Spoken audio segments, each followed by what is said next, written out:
man, I just want vibes. Big man like me, no need for the telephone hype. I got too much getting online. One rule, then I'm on site. Wrong move, I bet they gon' ride. No need for the telephone hype, nah. No need for the snoozing. Big whip outside, I'm cruising. Big stick inside, no losing. Better watch out for the snake and Judas is. Don't ask them who this is. I bet they know what I'm moving in. I bet I show it into a dim. How you hate and then lose again? How you hating my vibes? Why you wasting my time? Getting hype on my line. Tell a man I don't want feedback, I just want relax. Brand new whip, two-tone, I need that brand new hit. You know, like lean back, brand new bits I live in. We pack, man, you never gon' like us. Get them on sight now, let them on light. That way they know I'm more righteous. Look at my life, I'm living alright. I'm nice, you know I'm alright. Looking like twice, no need for the hype or fight or telephone vipers. No need for the telephone vipers. No need for the liars. I don't watch your moves or priors. I got much to do, I'm biased. Big bosses move in silence, watch it. No need for the liars. I don't watch your moves or priors. I got much to do, I'm biased. Big bosses move in silence. Yeah, me, I'm moving quiet. Ask me, I'm leaving an island. New watch is perfect timing. No need for the surface shining. Ask me, I need me a few. I need me an island. I'm keeping it true. The man, I'm a wild, I'm keeping it cool. No need for the telephone hype from you. Yeah, tell a man no trouble. I don't want beef, man. I just want vibes. Big man like me, no need for the telephone hype. I got too much getting online. One rule, then I'm on site. Wrong move, I bet they gon' ride. No need for the telephone hype, yeah. Tell a man no trouble. I don't want beef, man. I just want vibes. Big man like me, no need for the telephone hype. I got too much getting online. One rule, then I'm on site. Wrong move, I bet they gon' ride. No need for the telephone hype, yeah.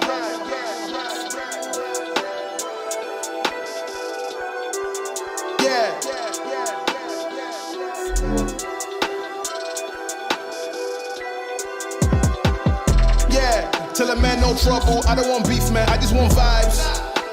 Big man like me, no need for the telephone hype. I got too much getting online. One rule, then I'm on site. Wrong move, I bet they gon' ride. No need for the telephone hype, nah.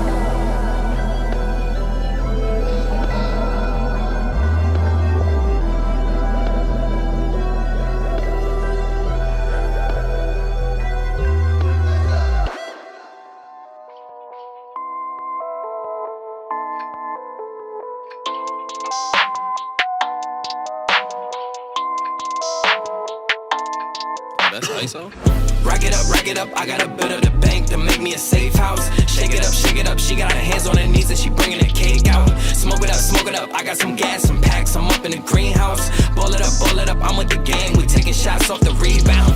Fucking my posters, say now, I've been humble too long, yeah. Tell them all to stay calm, yeah. Tell them all to move on, yeah. Fucking my posters, say now, they be lost in the sauce, yeah. Took a loss, that's your loss, yeah. Had to get my point across, yeah. Heard them lasers talking now and we don't pay that no mind. Didn't need to watch and know that I'll be here in no time. Put a candle on it, had to tell them they could blow mine. Lights, camera, action, ayy, shows. Ayy, I'm smoking that dope from Edmond. We the new meth in Redmond.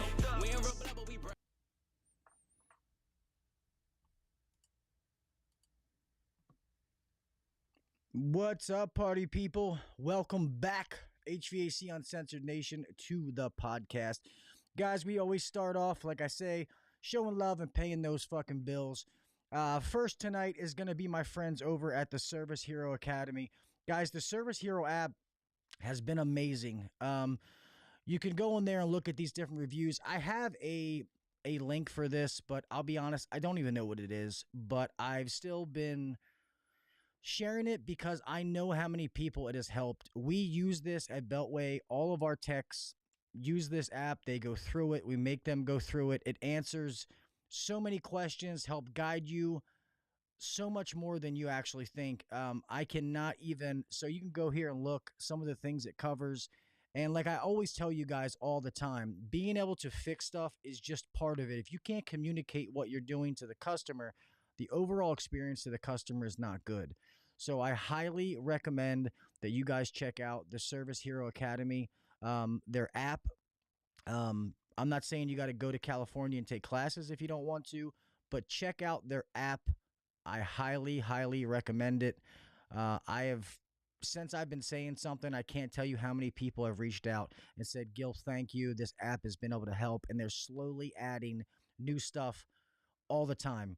Uh, Documents and manuals for different equipment when you're out there. It's all in one place and easy for you to use. So check out Service Hero Academy. Do me a favor, just tell them HVAC Uncensored sent you. Who knows? Maybe they'll send me a check one day. Probably not, but we'll see. But like I said, I offer it because I believe in it. It has nothing to do with the coin. All right.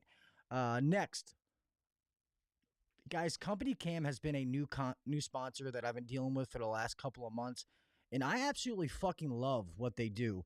I know they don't link with all the different CRMs, but if you're on House Call Pro, you're on Jobber, I forget some of the other ones. This stuff is legit. Guys, think about the day and age that we're in, that sometimes we go to customers' houses, they're not home. They let you in and do work through like the goddamn code on the garage, or they buzz you in or something.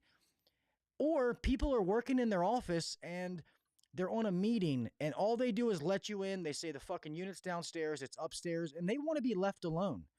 This is a way that you can communicate with them, but be professional at the same time. All right. I guess I should probably read this read. My bad. Got talking too much. The only app every HVAC company needs, Company Cam, makes it dead simple to communicate, document, problem solve with your technicians no matter where you are. Company Cam brings documentation, communication, and liability protection together in one simple, easy-to-use app for you and your entire team. Take unlimited photos, videos, share custom reports, create flawless before and afters, and even communicate and share progress with property owners with galleries and project timelines, all from your smartphone. Company Cam, the only app every HVAC company needs. Check out companycam.com/HVAC Uncensored. Go get a free 14-day trial. And guess what? If you like it, just for being a part of HVAC Uncensored Nation, you will get 50% off of your first 2 months.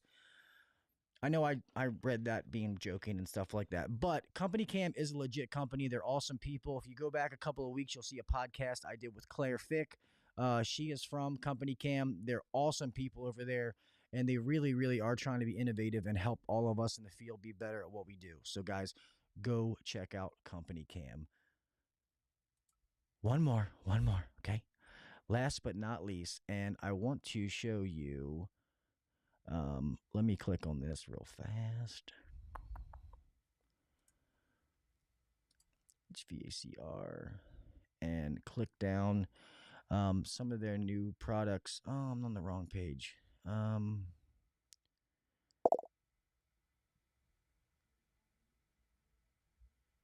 It's all good. But guys, some of their new tools that they have out are sweet. They just sent me one of their, so I have all their vacuum pumps, and I'm sorry, and guys, just so everybody knows, people are like, oh, Gil loves Yellow Jacket because because they're one of the sponsors. No, guys, the reason they are one of my sponsors is because I love Yellow Jacket. They make the best hoses in the business. I don't care what manifold you choose to get. If you choose not to get a Yellow Jacket one, so be it. Nobody touches Yellow Jacket hoses, point blank, period. It's not even an argument. I think they make some of the best vacuum pumps. They work. If you take care of the vacuum pumps, they will last fucking forever. It is. The vacuum pump that I bought with my own money before I ever thought about podcasting, back when I was still in the field, I bought the Yellow Jacket Bullet. I always took care of my pump. I changed my oil all the time. That thing is still a beast and still kicking, and I'm going to put that up against all the new pumps that I just got. So, guys, I highly, highly recommend that you check out Yellow Jacket if you're looking for some of the new stuff. It's made right here in the USA. They don't cut back on trying to save money by sending stuff overseas. They do it all here in the US of A, man. And I don't know about you guys, but that means something to me. And their customer service is amazing. I have put it through the test, and they had no idea that I was involved, and they haven't failed me, not once. And not to mention, they were the Dealer Design Award for 2020 for the Yellow Jacket wireless gauges and stuff like that. So I won't even do the read because that was enough. But I love Yellow Jacket. Buying new tools for the summer, you're getting geared up. Check out my friends over at Yellow Jacket. All right, man. Great podcast for you tonight. A guest that you guys are gonna know, my good friend. He's been on here several times, and let's get into this shiza.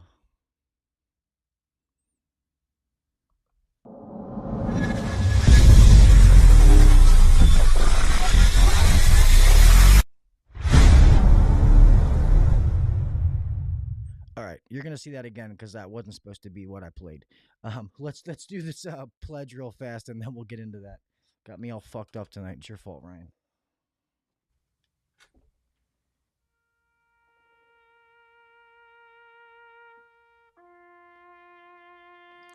I pledge allegiance to the flag of the United States of America and to the republic for which it stands, one nation under God, indivisible, with liberty and justice for all.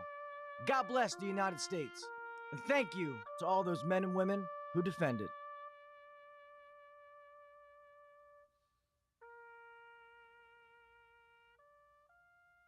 Five, four, three, two, one, go.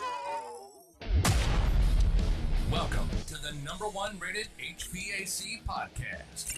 If you're looking to grow in the HVAC industry, then you're in the right spot. Blue collar people talking about blue collar shit. Let's get better together. So turn up the volume, buckle your seatbelt, and let's welcome your host, Gil KV Jr.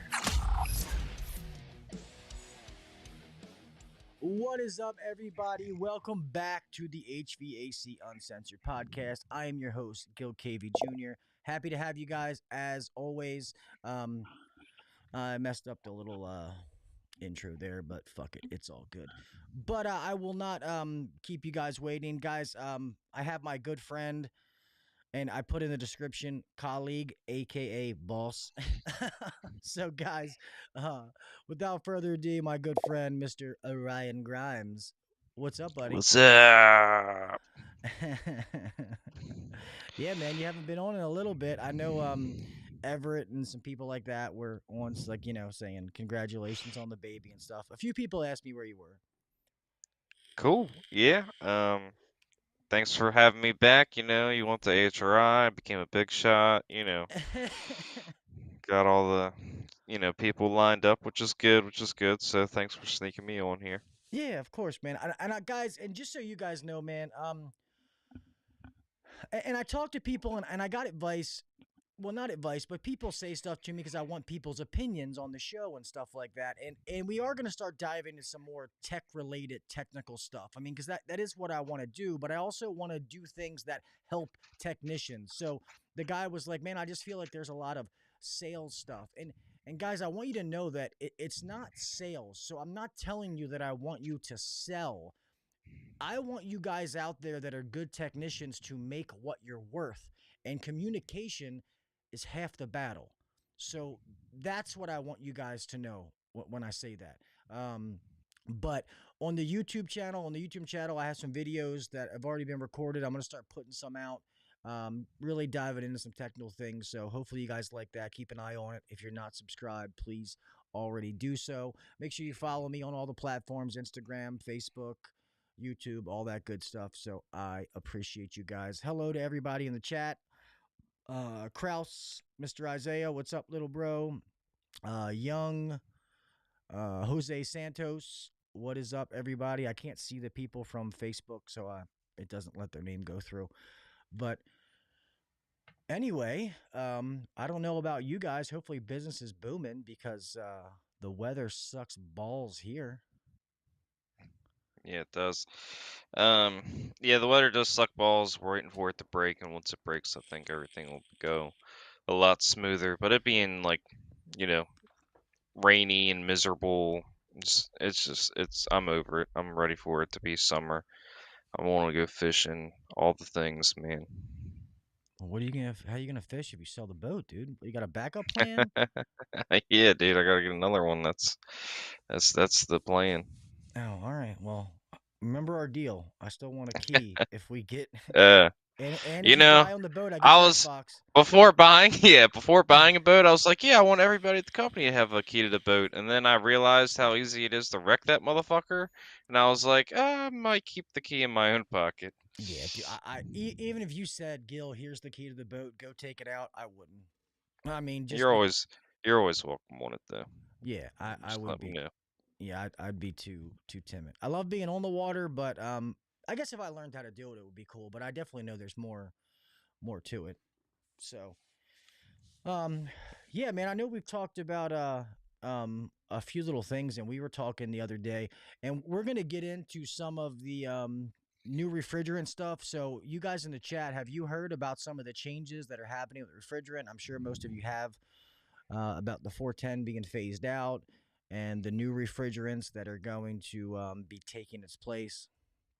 We're going to get into that in a little bit, but we also wanted to talk about a lot of things. And I know what happens a lot in the summertime is, yes, well, A2L is what they're calling them, but that's not the actual refrigerant. So the two refrigerants that are going to be used, and we'll get into deeper talk here in a little bit, is so the, this is the shitty part is there's not going to be one refrigerant that everybody has to adapt, kind of like when we went from R22 to 410. All the manufacturers, all the new equipment came out with R410. Well, that's not what they're doing now. So you guys remember we went from, well, I guess we might as well just talk about this and get it over with since people are asking questions. So you guys know that R22 was a HCFC, so a hydrochlorofluorocarbon. That was phased out. We went to an HFC 410 hydrofluorocarbon. That is being phased out as well. It's supposed to be phased out by 2023, so next year or in next year. The new stuff that we have to use have to be HFOs, hydrofluoroolefin, I think it is.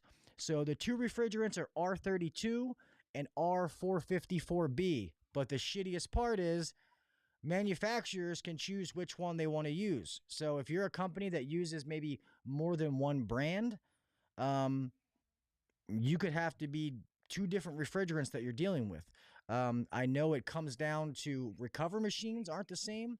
That's why the new Yellow Jacket vacuum pump is A2L capable. It has the classification for it.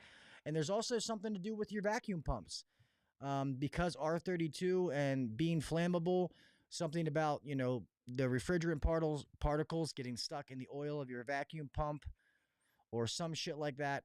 I don't know all the details. It's just things that I've been reading up on. So I suggest that you guys educate yourself too. And if I get some more details, I'll definitely bring it to you. But I know like Daikin, so everything in the Daikin family, Daikin, Amana, Goodman, all that stuff is going to be using R32.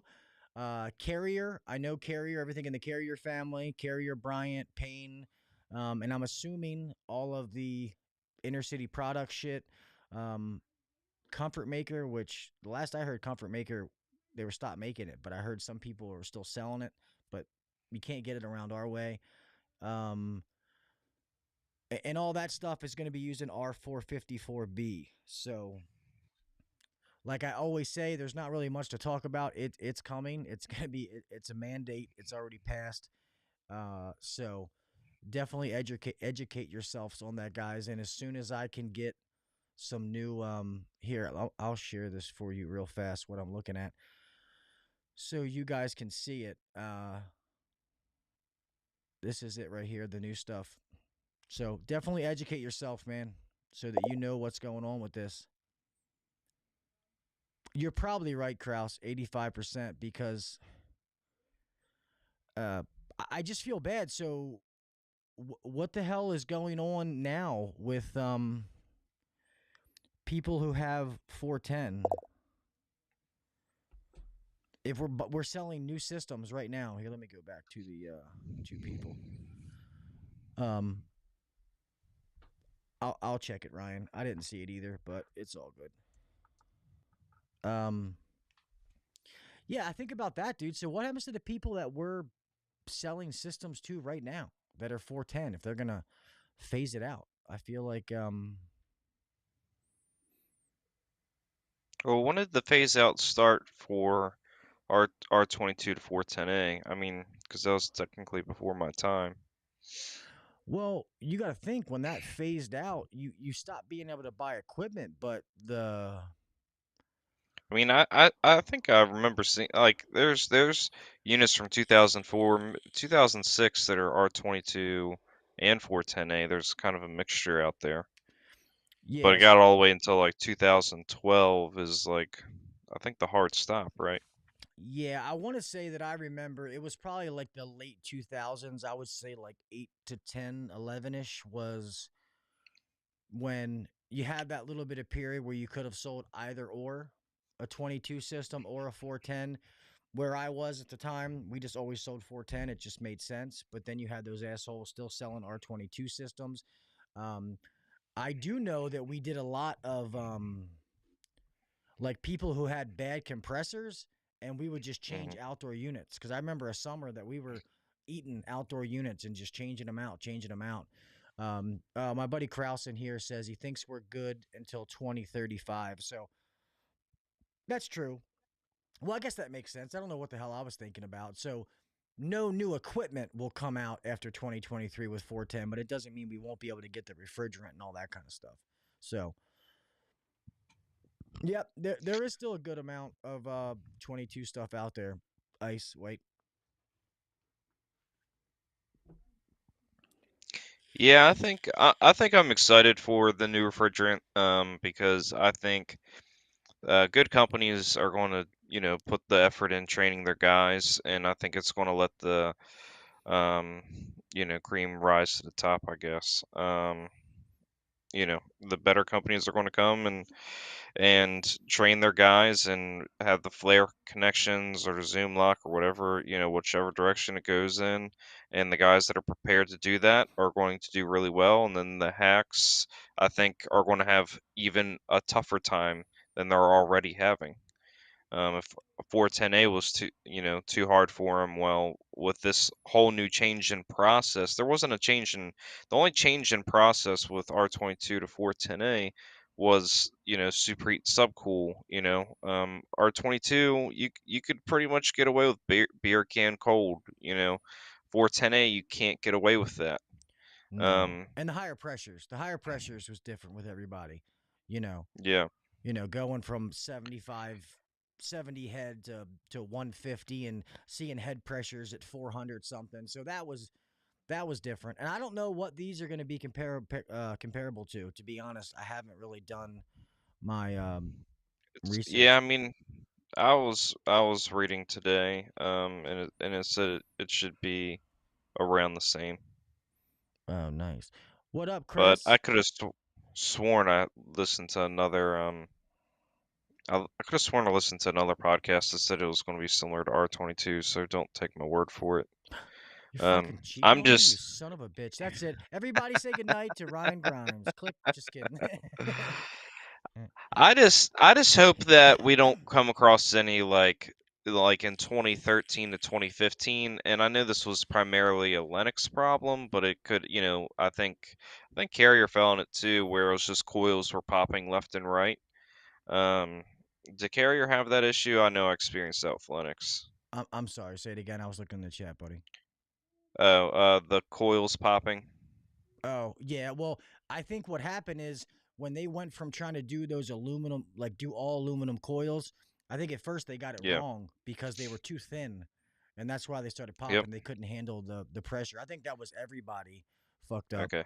Um, I only know that the only reason I say Linux is because at that time, 2013, 2015, I worked for a Linux dealer only, and I pretty much only touched Linux day in and day out. So, yeah. um, Well, and but yeah, so it sounds like it was everybody. yeah, you know how But it I is. just hope that doesn't happen. Yeah, you know how it is. When you work with one, like how you did Lennox, I was Carrier. I touched Carrier and Bryant for majority of my career. I mean, that was the units that I put in. I mean, obviously you work on everything.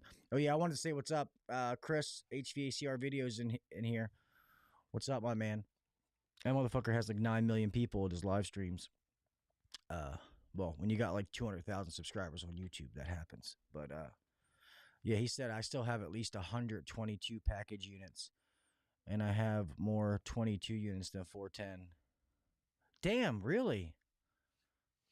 That's crazy. So he does all commercial, no residential, but he has more 22 package units on commercial like restaurants and stuff than he does 410 units. That's pretty wild, especially in California. You would think that they would be like fucking rioting and picketing, burning shit down in the streets. Oh, never mind. That's Baltimore. They don't do that over there. We're the ones who burn our own city down. But I thought they would be crazy over there for that, Chris. But at least the refrigeration guys, they're already used to 32 because they're using it in like, some of the refrigeration stuff and things like that. So those guys, it's going to be easier for them. But it's definitely going to be a transition. And I'm pretty sure any of you guys in the chat know this, that your current EPA card does not cover that, right? Isn't it another test you have to take? I'm pretty sure that's what I heard, that you have to take another like subsection of the certification for like the A2L stuff and all that. Like you can't use your current one.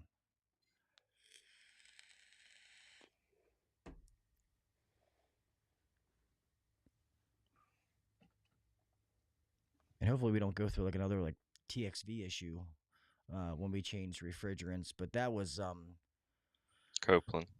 yeah. Well, we had to go through like that, add that rust inhibitor and shit like that because a bunch of TXVs were going bad. So I don't know. We'll see. I know you know. Yeah, Some. I'm surprised because the company I worked for, I remember, um, I guess it was around 2015 or so, going in and the system was like a year old, or maybe it was even 3 years old or less, and then be like, oh yeah, they made a mistake and it's $375 to put this in your system, and it loosens the TXV up and you're fine. And I just like looking back, I'm like, all the customers just said okay, but like I don't know. I feel like our customers would not be like okay, you know what I mean? I don't know if it's just the people we attract or um I don't know, not trying that, because you know how we do things. Like if there's a problem, we just take care of it. It doesn't matter who it is, there's or just want to do it. But yeah, I just remember going back in the day and doing that. And now looking back, I'm like, I can't believe we did that. That was crazy. Yeah. Well, there's the other stuff we used to add. I know with Carrier there was a certain like additive we had to add, but there's another like universal one. What the fuck is that called? That's supposed to like clean it out, and I can't think of the name. But we used to add that stuff. Yeah, we just had zero all ice, I think it was called, or something like that. Oh, that might be the one. Yeah, Chris said that he just had a customer choose a 14K repair on a 22 package unit versus a 22K 410A replacement. That's crazy. I guess money's money and people's budgets are tight and they're thinking about the short term, not the long term. Yeah. And it could be like, was that a restaurant owner by chance? Probably. I know he does a lot of restaurants. I don't know who this person is, but it's funny. And Ali Ayud, are you gays? I'm gonna put it on the thing. Uh, yeah, this is HVAC censored, dude. Don't Yeah, offend me, please. yeah. Are you gays? It's none of your goddamn business. Ask me personal questions like that. Yeah, Supco 88. That's another one. He said the additive Yeah. is just snake oil. It used to be called Zero Ice, and then they changed it. That's AC Renew. That's what I was thinking about. AC Renew. Really? Yeah, I know that was like a big kick there for a while, and I won't lie. At the company I worked for, we were putting it in, and I didn't really fucking know any better. And then a lot of people were saying it was bad. That's kind of like the sealants or dyes and stuff. The research I've done, like, I won't sit here and say that. I always said it's a giant restaurant chain. Nah, I guess it makes sense. It's a dumb decision, but I agree. It's their money. Whatever they want to do, there ain't really shit you can do about it. Yeah. But I was really hoping that we would get that unit on top of Arundel Mills with the helicopter, and then they told us to fuck right off. But because it was like $60,000 to put a package unit on the roof with the helicopter. But man, oh, that was going to be so awesome. that would have been awesome. Yeah, Chris, we had a job that we bid. Well, Ryan bid on it. A big mall. So the Mills Corporation, they're all over the place, not just here. We have a Arundel Mills Mall, which is in between Baltimore and DC, and it's a huge fucking mall. And a crane couldn't do it, and they were gonna make us. You had to. The only way to set this unit was gonna be with a helicopter, and we wanted that install so bad, but that the store was too cheap. They were like, "Fuck that, we're not doing it." That would have been awesome. I wish we got that too. Have any of you Yeah, it guys was ever like seen that? it was a shoe outlet. I was like, that was a lot. That's a lot of shoes, bro. That is a lot of shoes. That's funny. Well, what's the other stuff? I know when Amanda came back from Lennox, so Lennox Live. I know Lennox is so I just Lennox. can't believe Lennox is getting rid of two stage. Like that's so like it blows my fucking mind. Yeah. So did you guys know that for the residential guys, Lennox is getting rid of all their two-stage equipment. So I It's don't just gonna know. be inverter or single stage. Yeah. So something to do.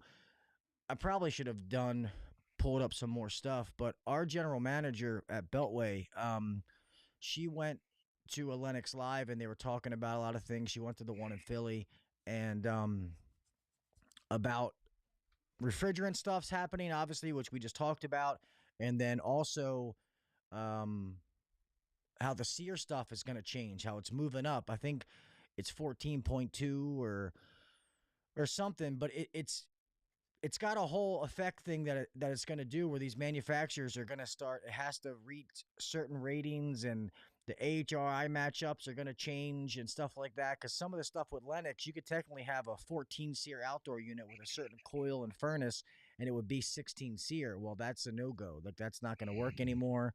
And that sucks. No two-stage. I mean, granted, we don't really sell that much Lennox anymore, but I think two-stage equipment is kind of the sweet spot for some customers that can't go full inverter. Yeah, I feel like, in my opinion, I think Linux is missing the mark a little bit because one great thing about Linux is that they're very versatile. I mean, I can get an A with, I mean, I don't know, but I'm sure you could, but and I only say that I don't know because I haven't been a Linux dealer in a minute, but I feel like you could have gotten like an A with 3-ton unit, and I might actually look it up right now, and that could have been really helpful at some point. And I know for a fact you could get an A with a 3-ton blower, and have they had a lot of different matchups you could do to have different blower sizes and coil heights or coil widths, and it was very. I did like that it was very versatile. That like whatever the space was, is I could find a Linux unit to fit it. But I feel like that's the best thing about them, but I also feel like it's the worst thing about them Yeah. because it's a lot to keep up with. It's something you have to learn, it's something you have to know. And maybe with them getting rid of two stage, they're trying to, my thinking on a business end would be that maybe they're trying to streamline things and try to get the inverter pretty close to the two stage price.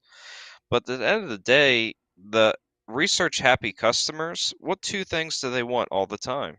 They want two things: two stage and variable speed. They don't know what either of them fucking do, but they read it online that that's what, some HVAC guru said they should have. So, I don't know. Yeah. Or the, variable speed blower. Is that indoor unit going to be variable too? Yeah, Yeah, yeah, it's good. yeah. But see, But that's honestly, switching to Goodman, it's just like you have zero options. It's like, hey, this is what we got on a 3-ton, and this is what we got on a 2-ton as far as widths and heights go, and never really had a problem. So, no, and that's one thing, guys. Like, and I'll be the first to admit, you can go back on past podcasts, and you probably heard me talking shit about Goodman. And I was a Carrier guy through and through for the longest time. Still love Carrier. I like Linux. I think it's all good equipment. But from a business standpoint, Goodman is you really can't beat what they do for the business, man. We've been great, and I thought at first that I was gonna be like, man, it was easy to sell, Carrier when I was doing sales because it had that name and and the name just kind of helped and then made it easy for me. And I thought I was gonna go out to customers who said, I want Tran. I want a Tran. Um, and if I offered them Goodman, they were gonna kick me out of the fucking door. And that was not the case. It was not the case at all. And I really have I since I've been here, I haven't lost one sale because a customer said they don't want it. And it makes it easier on your matchups because you learn a couple of the model numbers and they have, 14 SEER, 16 SEER, 16 SEER two stage, 18 SEER single stage, 18 SEER two stage, 18 SEER inverter, 20 SEER inverter. I mean, that's kind of it. You don't really. Am I missing one there? Nope, you're not missing any.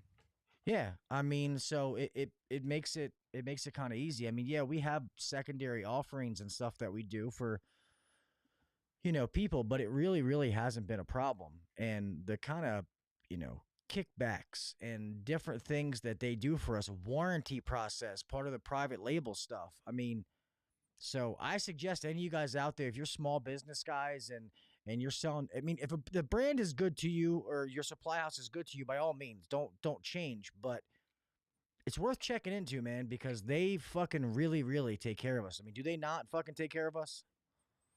Yeah, I just looked on Linux Pros too. They do make a 3-ton A-width. Just wanted to get that off my chest. But, um, yeah, so, with Goodman, I know a lot of guys kind of hate it and shit on it and stuff like that. But on a business standpoint, you can't beat the 10 years labor and parts. They're going to pay us anywhere between $175 to $200 an hour to repair anything that breaks on their equipment for the next 10 years.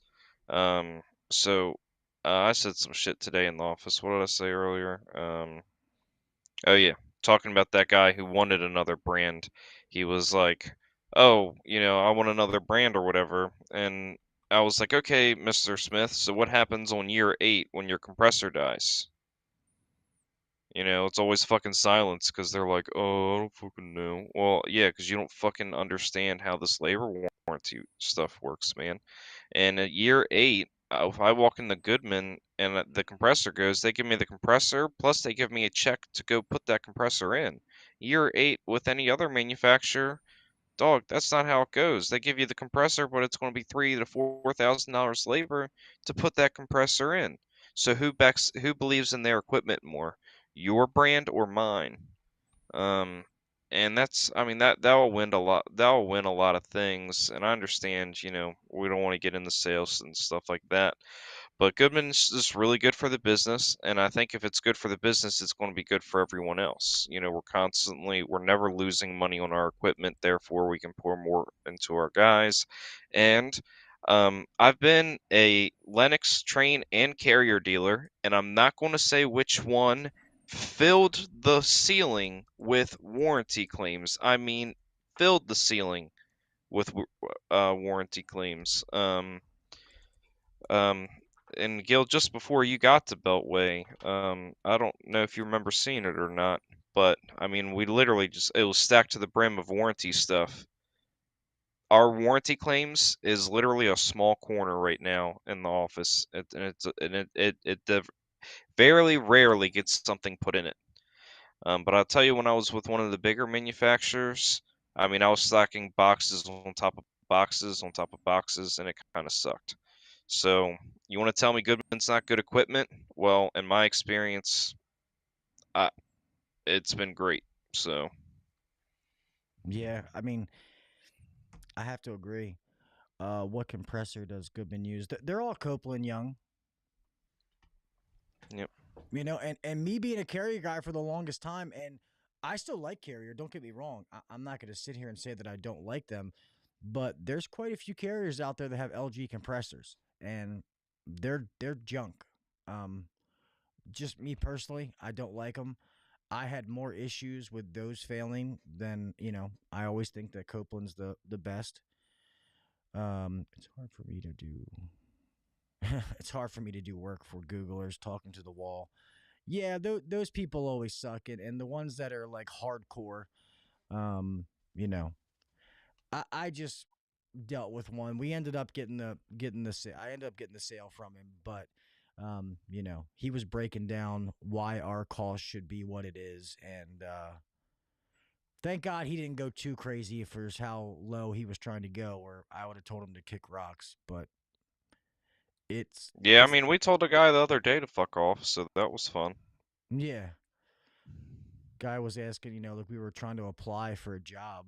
wanting like Yeah, references and shit. Like what, dude? Like go eat a wiener.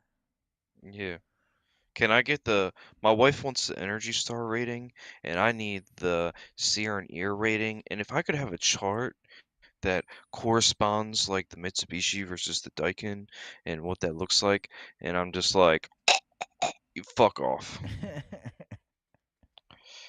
Like, dude.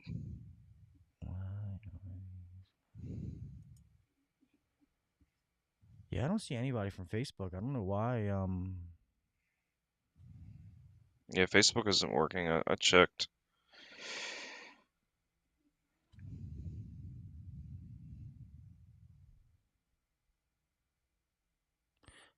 My buddy. So Kraus is from. He's from our area, and he said y'all's guy Mo seems to be killing it. I checked the reviews before the stream.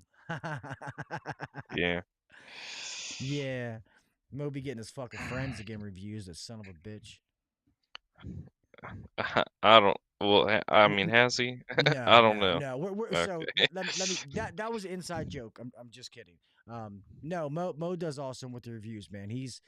That guy's got the communication stuff down as far as being able to communicate with customers. So I always I do joke get with an him. email a day because, like, in House Call Pro, which is what we use. I know Gil's Pro Service Titan. But I at the away text says, "Hey, if I've done a great job for you today and you don't have any more questions, please leave me a review. Here's the link. If I did not do a good job, please email my boss Ryan." And I always get an email at least once a day from Mo. You know, customers just emailing me telling me, "Oh, he did a great job," and then I'm like, "Oh, can you post this on Google?" So he does a good job. Yeah, he does do a good job. He definitely has the like I said, the communication part I'm down. excited for the new guy, Jason, to get started. Blow Mo out the water. Yeah, no, I think he is. I think he is gonna be good. I talked to him earlier. Yeah, so I don't know what's going on with this not being on Facebook. Somebody just said, was that Young who said Instagram is better? Yeah, no, I agree, man. I'm starting to do more on Instagram, and I would put this podcast in there, but through so I use one app to record everything and then something else to broadcast it out. And in order to do Instagram, it would have to only be Instagram or something like that. So that's the only reason I don't do it. Hired a new guy, teach me your ways. Dude, Young, hit I us don't up. know who is he. Hit us up. It's it, when it comes to new people, man, we've learned it's all about a process and how you teach people as they come in, and we've slowly been trying to get better with it. We just hired a new group of guys that came in, and how we bring them in, how we train them, different things like that has really helped push that stuff for us. So it's not easy, but this is Yeah, I can't see the comments, but you know, I think we're slowly really getting down the process of hiring new people, and um, I don't know, just training them the Beltway, A, getting them Beltway certified, B, and then C is just giving different guys the training that they need. You know, a green helper is going to have different training than a guy who knows what he's doing, but both of them need equals amount of attention, and I don't think that a lot of people give the guy, oh, he knows what he's doing, so I'm just going to let him go on his way. And I don't think a lot of people give that guy enough attention. And I also don't think that there's enough attention to give to the new guy either, which is sometimes challenging, and why a duct cleaning machine can be just extremely helpful in that entire process. Um, so, is you, did your guy hire a green helper? Did he say, or is it a um an experienced guy? he didn't say. He just said hired a new guy, teach me your ways. What up, Zeke? Zeke's in here. So Is he? So did the person? Well, I mean, you can hear Ryan talk. I like we're having a private conversation. The person you hired is it a green person? Are they like new to the industry? They got some experience. Yeah, it's fucking bullshit. I don't know what's going on that for some reason it says it's all going out, but it's not. Um, Scratch this whole podcast. Do it over again. it's fuck it. It's all good. It'll go in later. I ain't that worried about it. Yeah, it's all good. I mean, you just recently been able to do this. You haven't been always able to do it, so Yeah, like making the Facebook Live and stuff. yeah, and doing the video stuff. I mean, I like putting the video podcast out, but I mean, the audio podcast is what has always carried the show. But it's all good though. Bum, bum, bum. I'm just wondering why. I think with while you're fiddling around with that, should I talk about my opinion on how to handle a new helper, or how to bring up, or how you should bring up a new helper in a company? Yeah, go ahead. Okay. um, so I guess I'll start with the first. My opinion on how to bring up a new helper is pretty much going to lead into how the company should raise him to grow up, and it's just teaching him how to be a leader and how to run a job. It's tough when you have a guy who doesn't even know what a 3/4 Street 90 is. And soon, and I'm sure Gil will post it, we're going to have some of our training in what we do. So the process of how we get a guy who literally knows nothing to getting to know something, it starts with just in the office training, and I have a, I think it's a 8-page list of every piece of material that we use, and I have him go out in the shop, and I say, I need you to grab each one of these pieces of material and set it on this table. And it's kind of this progression of, okay, well, I know what you do and don't know. Now we're going to do like a simulation where I'm going to ask you for this material, and in the shop I'm like, hey, go get me a 3/4 90. Well, the kid, he always goes and grabs a copper 3/4 90 when he never asked me if I wanted copper or PVC. So we start there and we kind of gradually get him up to knowing what all the materials are. Then we have a couple dummy systems, and I have them wire in one. I have them do the flue pipe. We have them do condensate pump. We have them fuck up the condensate pump so they see like what happens when you don't do things correctly. And this whole process for a new guy takes them about 3 weeks to fully understand and learn. But I think that 3 weeks really would have been 3 months out in the field. So our goal is, when we hire a new guy, is not to just let him rub shoulders with a more experienced guy. It's for him to understand what we're doing, how we're doing it, and then send him with somebody so he's not a pain in the ass to somebody. Because you kind of, you're you're given that potential good hire candidate, not a very good chance going out in the field not knowing a damn thing, and the technician rather just not have him. You know what I mean? So, um, so that's kind of the process, what we do with helpers. But we have them go through all that. We teach them how to install. We teach them all the parts. We teach them, I even go as far as like, if I ask you for wire nuts, if we're doing an AC, you hand me two. If we're doing a heat pump, you hand me five. So they understand everything, as far as how to be a good helper. I love my hand cart class. I have them use the hand cart, and I have them take the hand cart out of someone else's hands and say, "No, I got it," and you push that technician out of the way, and you grab the hand cart. You're there to use your physical body because they have the mind, you have the strength. I try to set these guys up well.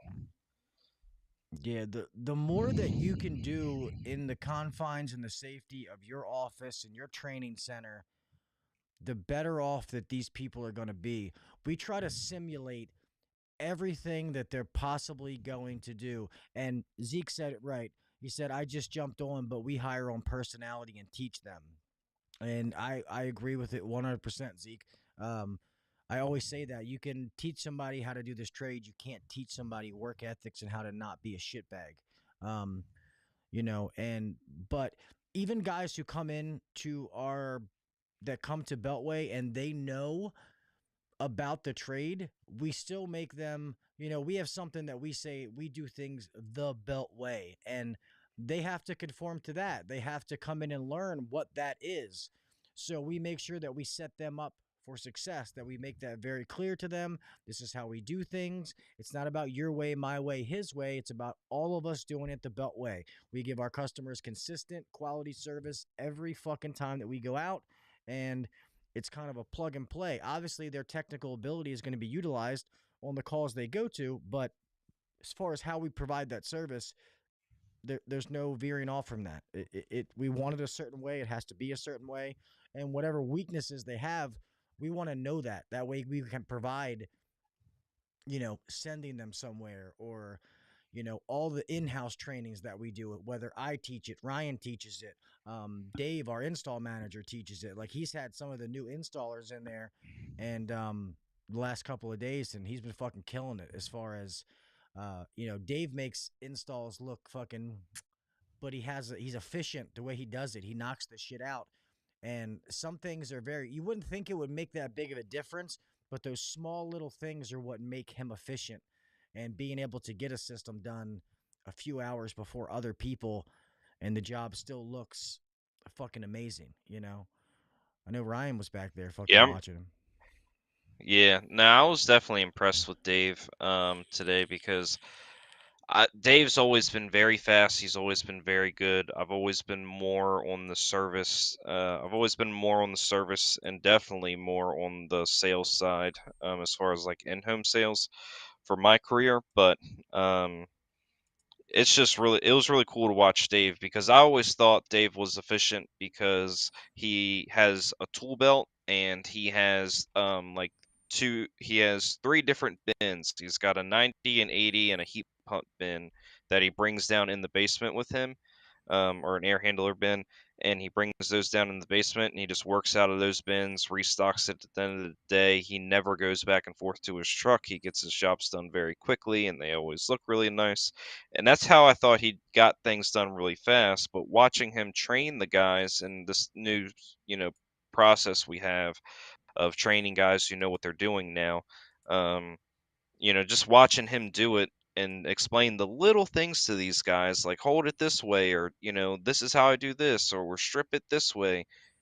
Those extra little things is what really makes him fast. And I thought that was kind of cool. Just watching the guy do what he does best. Yeah, it is good.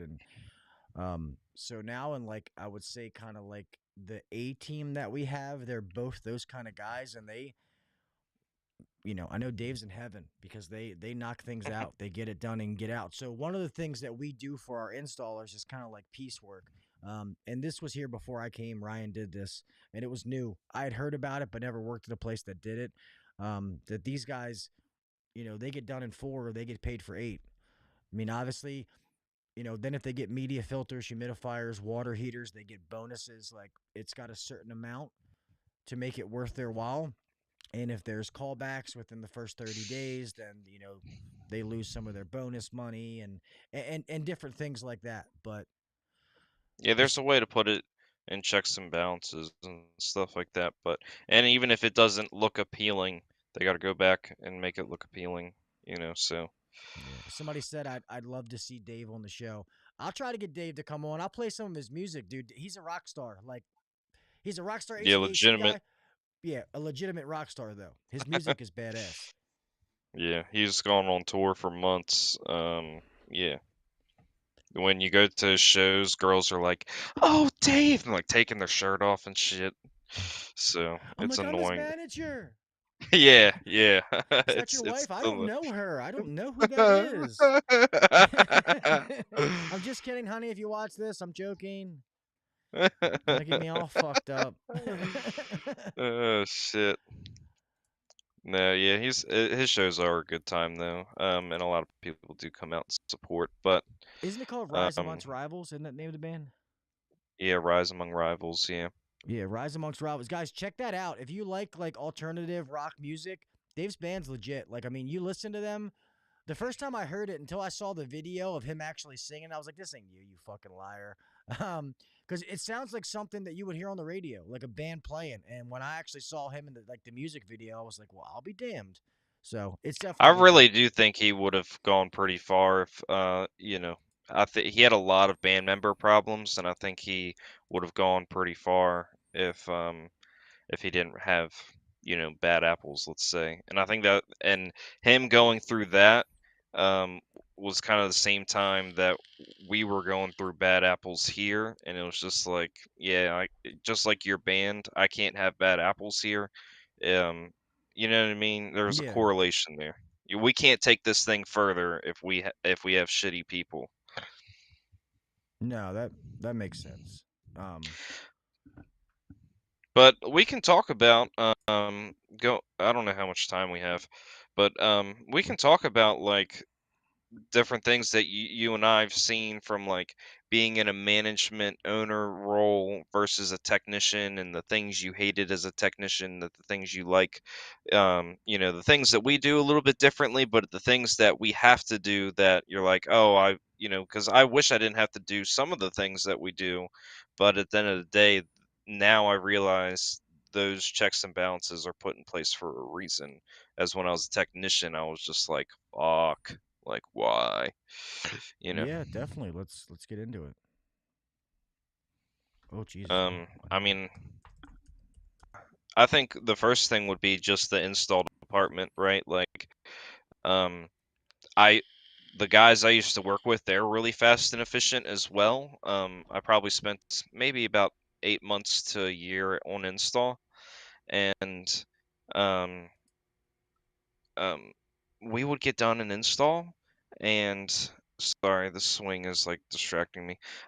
We would get done an install in 4 hours and then sit in the truck for another 4 hours, and I hated it because I valued my time.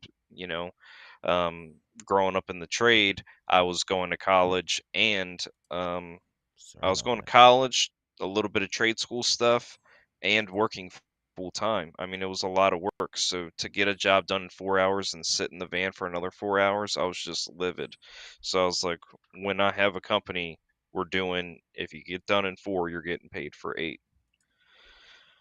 So that was like one thing from then to now. But I do think that one thing from then to now as well is like maybe like stickers on units and door hangers. I I hated it. Stickers, door hangers, and uniforms. I hated those three things. But we do all those three things at Beltway. So maybe you can get into like why we do those things. Yeah, so uniforms, like, see, I was always okay with uniforms, but I've always been under the mind that look good, feel good, that kind of stuff. But especially in residential, maybe not in commercial and some of the other ones, but in residential, when it comes to uniforms, that customer is going to make an opinion about you within the first 10 minutes of them seeing you.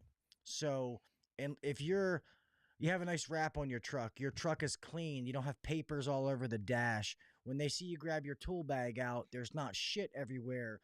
Your uniform looks good, your shirt's tucked in, you look presentable. That's somebody they want to do business with. They want you to do things, and you only get one chance to make a first impression. So, uniforms are big. It just makes you look professional. It makes you stand out from that guy who shows up with holy jeans and a cut off shirt, with his chest hair hanging out. It really, really does. It really does make a difference. Um, in the branding and the perception that you're giving to your potential customers.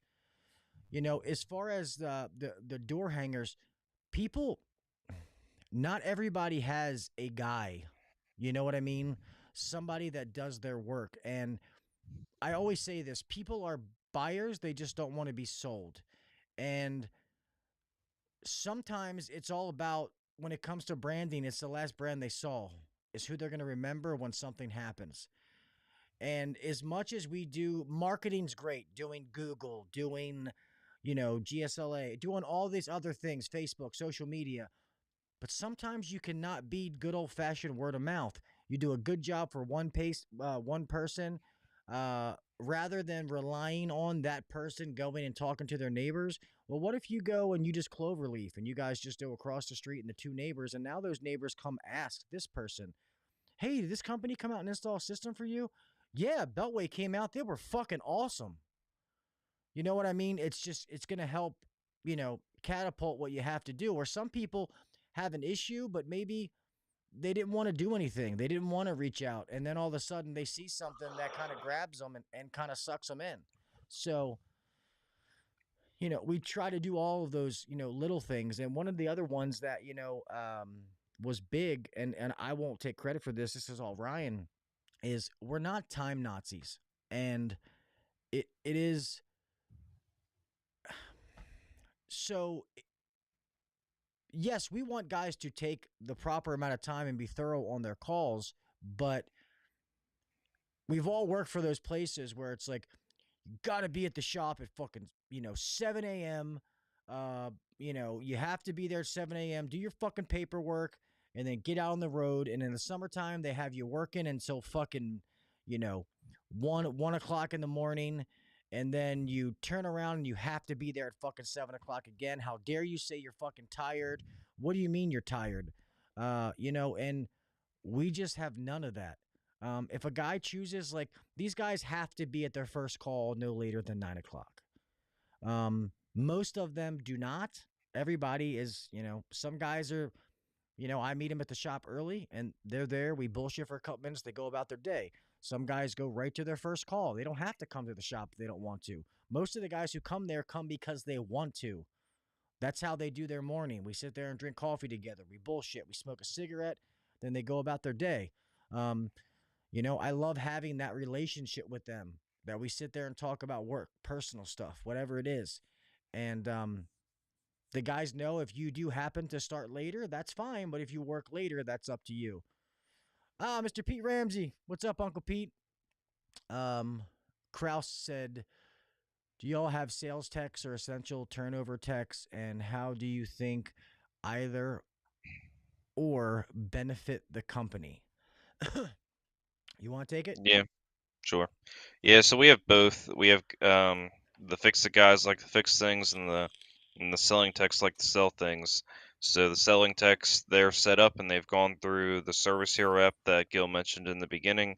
They know the language that we like to use, so everyone's doing the same thing, and they are selling and they're closing the deal. Now for our guys, and we had Mo did a really good job in the beginning, but he did too good of a job. He would like get the sale, he would call the financing company and like hand the money to the office, check in hand, and it's like, hey man, once they say, yes, I want to go with this system, then just turn it over to the office and the office will take it from there. Let the office deal with like the money, financing, check, cash card stuff. You just get them to choose an option and go. He did that because that's how it was where we came from. Yeah. That you So, had to do all that. yeah, about well, we don't do that. And then we have the fix it guys who are just like, I want to fix it and leave, and that's totally fine. Just like, hey, if it's a R22 compressor, let's say it's 20 years old, it's dead. Hey, just tell customer like, hey, you need a new one, and we're going to send whatever you want to use, engineer, comfort advisor, whatever term you want to use. Project manager is what we like to say. We're going to send the project manager out, and he's going to give you some options and make sure that this system is the right size for your home, yada, yada, yada. See you later. So I think it's both. I think it's good to have both. Um, I prefer to have both because it's nice to have those fix it guys who can fix anything, and it's nice to have those guys who can just kind of sell and move on. And I know that 20-year-old compressor, I'm probably going to be sending Mo or Jason. That system that's 8 years old, probably going to be sending our other guy. So Well, and it's does that also, answer it? yeah, it does. And it's also letting people do what they're comfortable to do. Some guys, and Ryan knows, like, I hate to use the word sales, even though, let's be honest, that's what it is. I like to say technician and communicator because really in residential, that's what sales is. It's communication with the customer. It's offering options about things and letting them decide. And some people, they have a hard time doing that. So if a guy tells us, hey, I'll fix anything you send me to, but I don't want to sell, then I'm not going to make him do that. You know, we're not going to make him do that. It's going to be like, okay, well, the guy likes to fix things. That's cool. And if, God forbid, a selling opportunity comes up, he turns it over, gets his little kickback, and he moves on. That's what he's comfortable doing. But if the guy is like, I don't like doing it because I'm afraid of it or I'm scared of it, then okay, you turn him over for now, but we're going to make you not be scared of that anymore. We're going to teach you how to do it. We're going to role play in the office. And people undervalue role playing. People are like, you know, I used to hear it all the time. Well, I can do it out in the field. I just can't do it in the office. Bullshit. Yeah.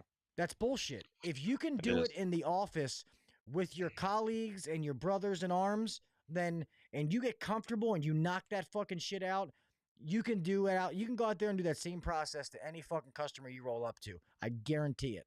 And we'll do that role playing to a T. We'll just keep doing it over and over, reenact different situations. And I can't tell you, I mean, I used to do that myself. I used to sit in the fucking mirror and my wife would be laughing at me. And I would be like, Yeah. you know, like, hey, ma'am, this is Gil, you know, and I would sit there and go through the whole process to try to make myself better. So, Yeah, if you watch me go to a sales call or a service call, I'm already practicing what I'm saying to the customer before I get there. I'm trying to look them up, on Facebook. The one time I had a customer and I was like, "Are you excited for your son to go to LSU?" And he's like, "How do you know my son's going to LSU?" And I was like, I saw, and I was fucking looking around. Thank God it had an LSU sticker on the refrigerator, and I was like, the sticker. I saw that sticker right there. I swear to God, I didn't look you up on Facebook before I got here. son or um, daughter, I meant son or daughter. yes, yeah. He said, Yeah. How do you know I have a son? everybody's saying I like to role play the housewife situation. Yeah, walking in with the bam, bam, bam. Somebody order pizza. Yeah, and I think over time I've been very. I think when I first learned a good selling process, I came back from the training and I was like, everyone needs to have an 800 average service ticket. This everybody should be able to understand this. It's easy. It's honest. Let's do it. And I think over time, now I'm to the point where I'm like, I'm okay if the guy's average ticket is, I mean, I would be happy for our fix-it guys if their average ticket was in the 450 to 500 range. And I understand that's not buku whatever dollars and that's maybe unacceptable for some people in some markets. But for the fix-it guys, I'm okay with that. For the sell it guys, like, our two selling techs, there's obviously needs to be double or triple that. But for our fix it guys, I'm okay with it being. But I'm not okay with it being under 350. If it's 350 and below, then you're losing the company money at that point. Yeah. So And you guys that are techs and don't run a business have to realize that you're, depending on the size of the company, that your company is probably spending upwards to $200 to $300 when you break it down in advertising to get every call that you run on. So if you go out there and you get a diagnostic fee and you leave, you lost money. So the company just lost. So most people, give or take $100, whatever they're paying you, 20, 30, something dollars an hour. So they just lost money on that call. So that's one of the things as a tech that you don't think about until you get in some kind of management owner position, or if somebody breaks it down to you. That's one of the things that you don't realize. Everything costs money. Like, guys, and think about it now. Like, try to be conscious. Like, fuel costs are through the fucking roof right now. So hold on. I'm gonna pause. there's a real fast. spider I need. There's a spider I need to kill this thing. It's giant. No, It's, you're it's good. this fucking big. So I see a couple of people in here that, have the different Isaiah name, and I know that they're not all Isaiah. And I know some of you people frequent a certain person's live stream, and I'm just gonna let you know that I'll kick all of you out. And I mean, if you stay in here and you comment, whatever, I'm cool with it. But I'm not cool with people who make fun of a autistic kid. That's not okay with me. So jokes are one thing. I'm all about having a good laugh, but I don't like people who fucking pick on an autistic kid. That's fucking bullshit. So I'm just letting you know before we go any further. You could stay in, say what you like, whatever. That's fine, but just don't do no bullshit. Sorry, almost had to burn my house down. There was a spider. You finally just finished the basement. You're gonna burn it down. Come on, it's a spider. Stop being a pussy. Dude, that spider was that fucking big, bro. I'm just like staring at it, making sure it's dead. That's funny. Yeah, man. Some of these fucking people in here, man.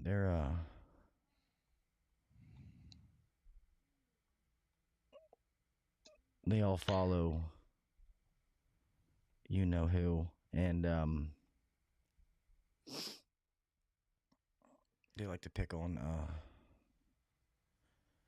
autistic kids. Break their fucking kneecaps, bro. Yeah.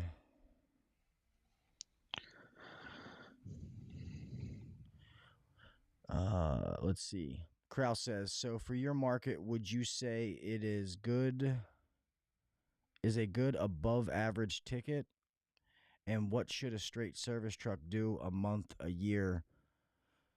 Starting to look into KPIs and shit like that. So that's going to be based on.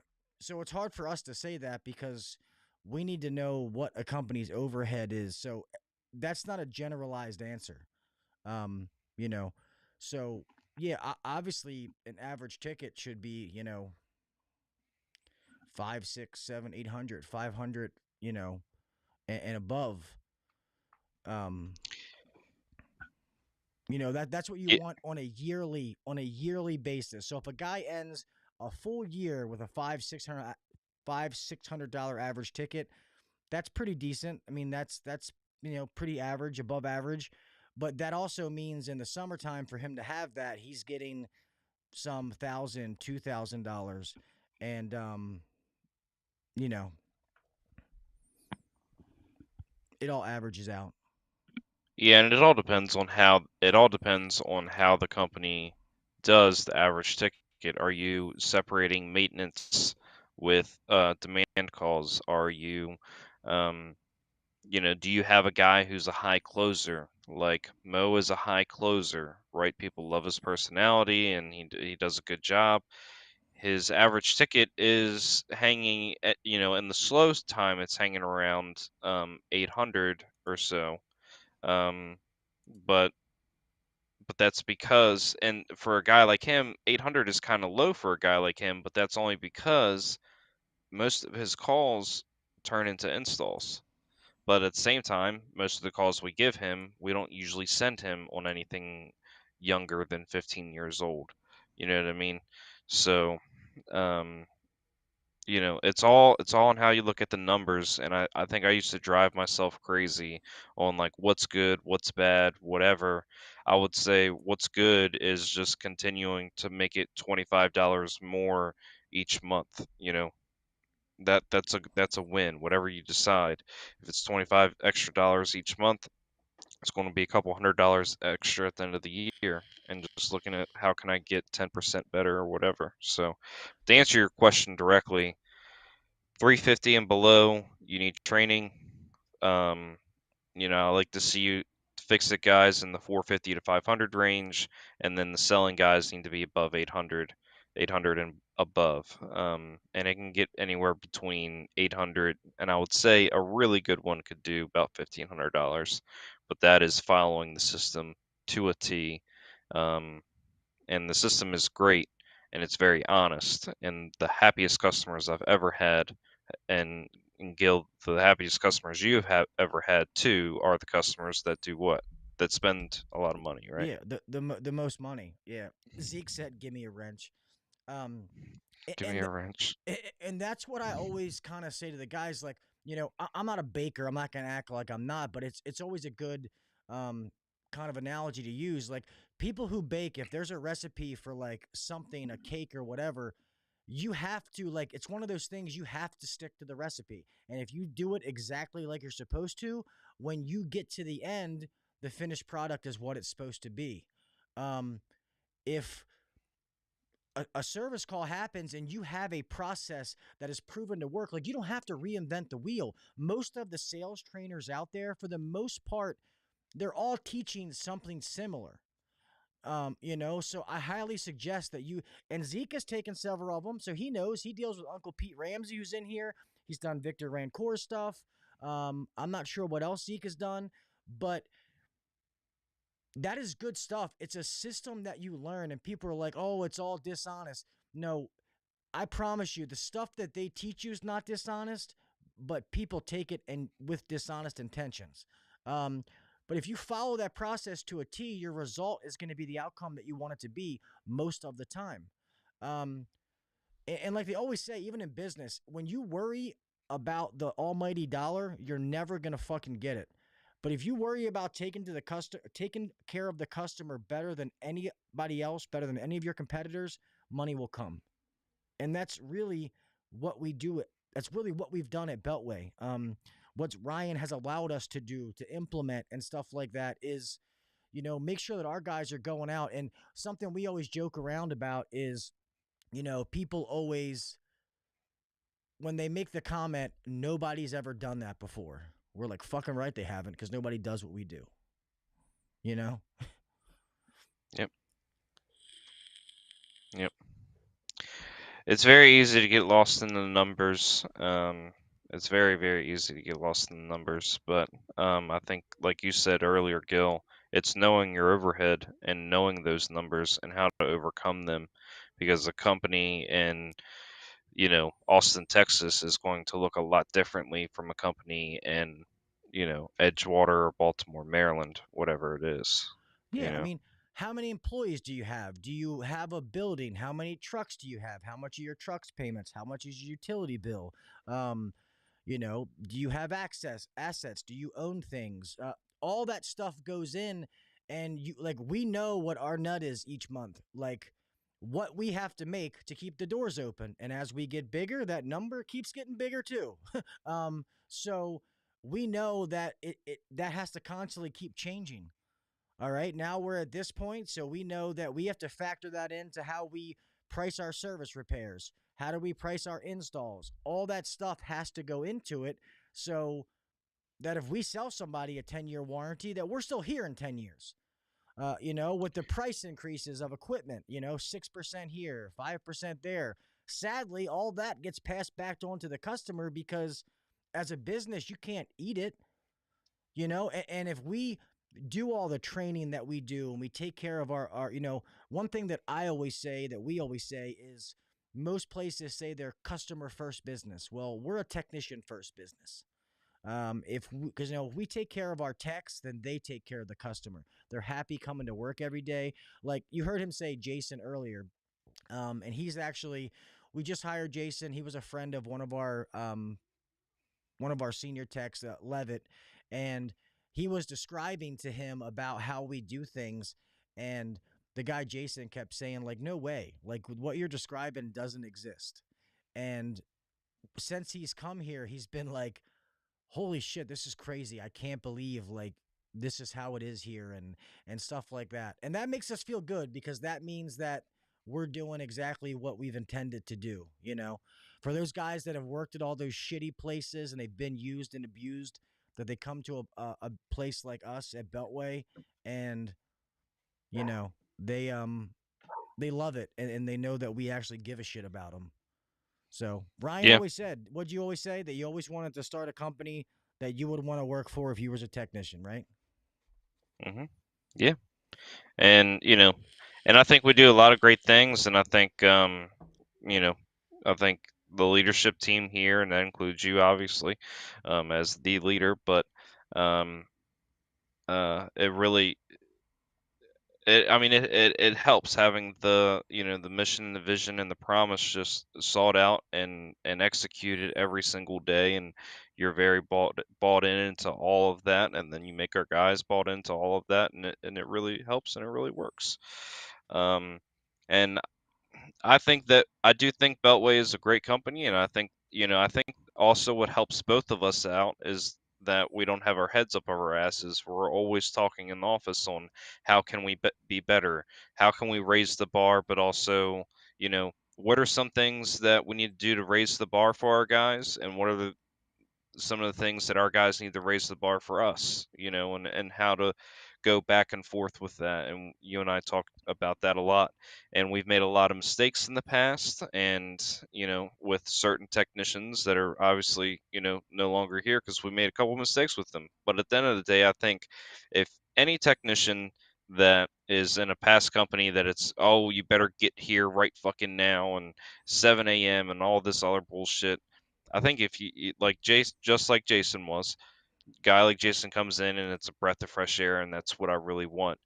But the good thing about a guy like Jason is that he's not a total shitbag. If you're a shitbag, you're just not going to last here.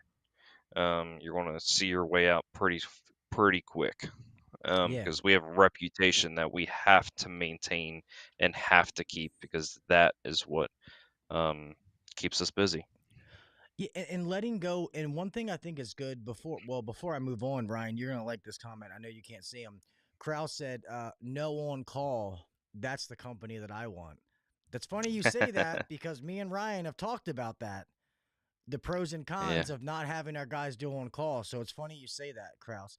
But just so you guys know, this is also something that was done before I got to Beltway. Is if any of our technicians, when they go on call on the weekends, they get $100 per call that they go on. So we charge $199 for our on call rate.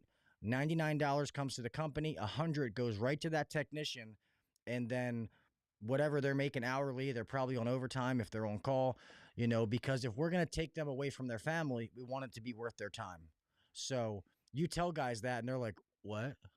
Um, and is there some Yeah. warranties mixed in there sometimes where it doesn't happen? Yeah, where they don't get the $100, but it's few and far between. And then if they actually go out and run a call, we have a box they pull out of. There's like fucking AirPods, iPads, money, $1,000 towards a vacation. So Which yes, is why we haven't thought about stopping it, because it's lucrative and the guys love it. yeah, we have guys that want to be on call. Somebody's like, "Hey, I have something that I got to do this weekend," and the guys are like fighting, like, "I'll take it." No, I'll take it. Well, you take Saturday, I'll take Sunday, or so they want to do it. So that's the reason that we haven't stopped it. We've made on call fun and worth their time. So that's the things I that we need a try to hat. do. What's that?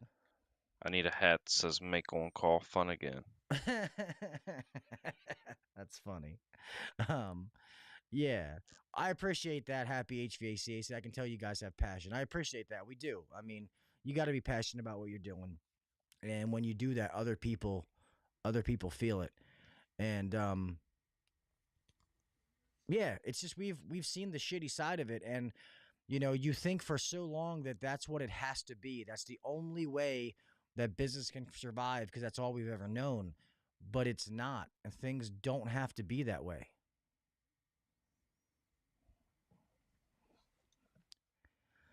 This guy, Isaiah.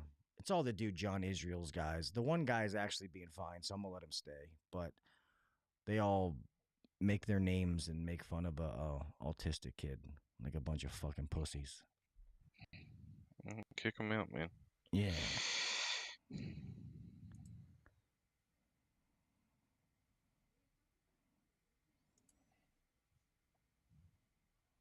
Mm.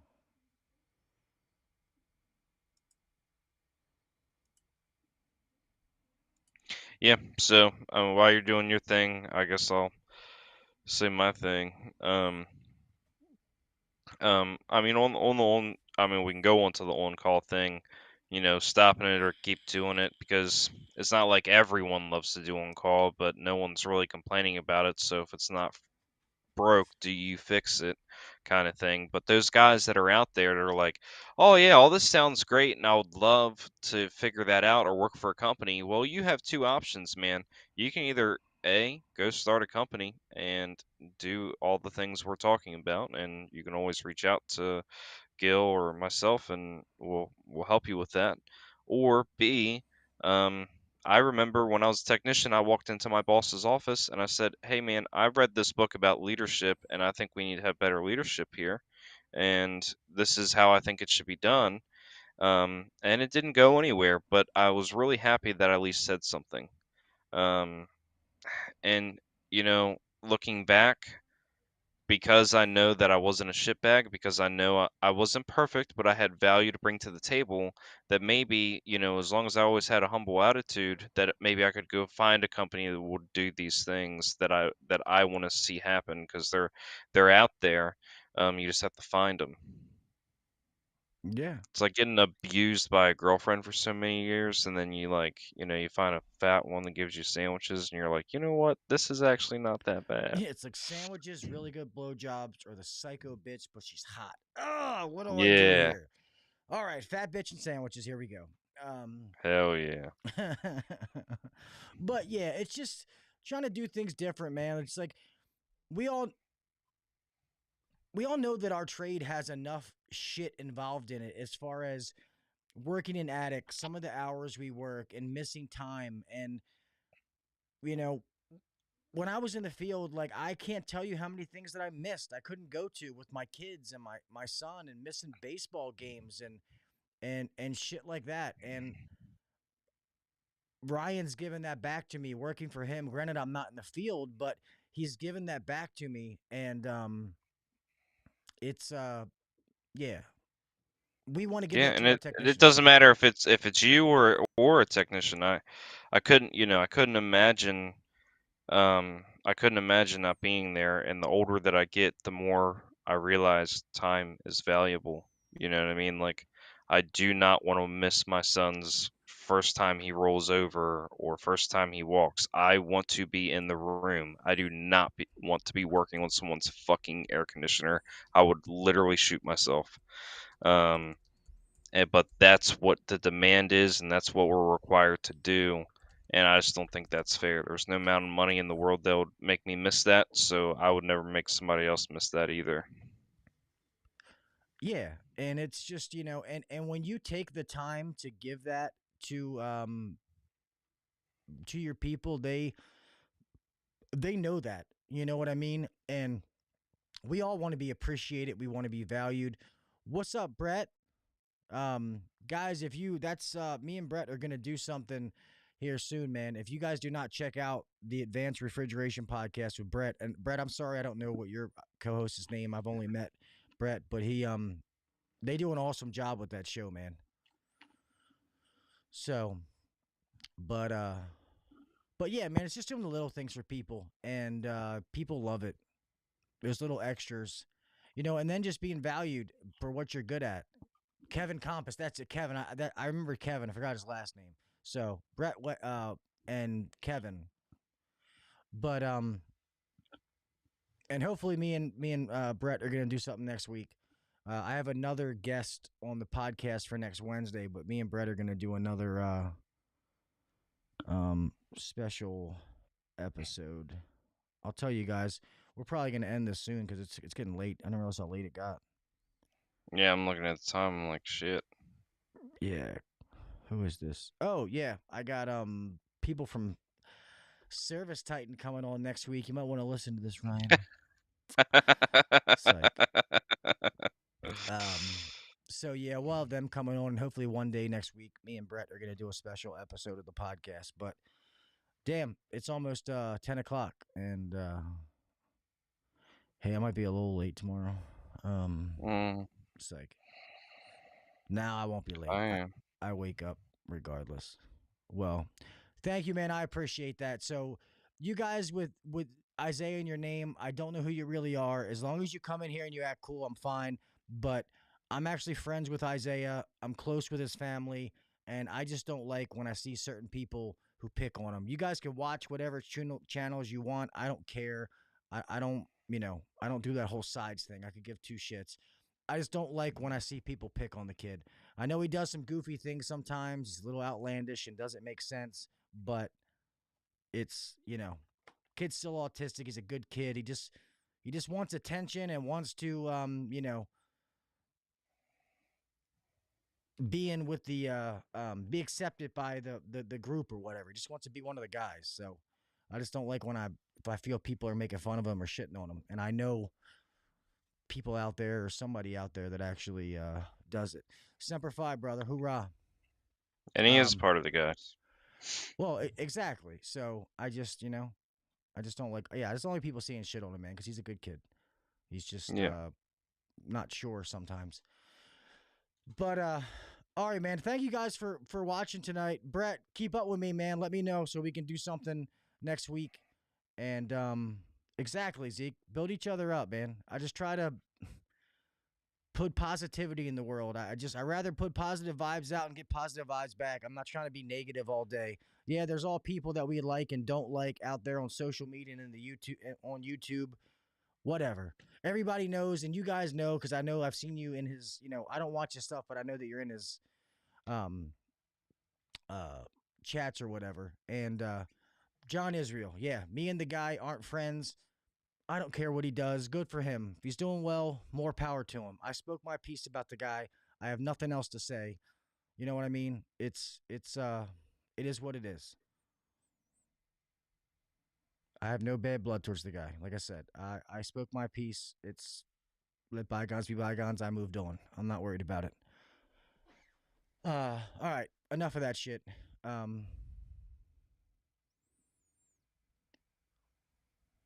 Oh, I like that. He says, yeah, the guy, everything HVAC always says, leave it better than when you found it. So that's true. But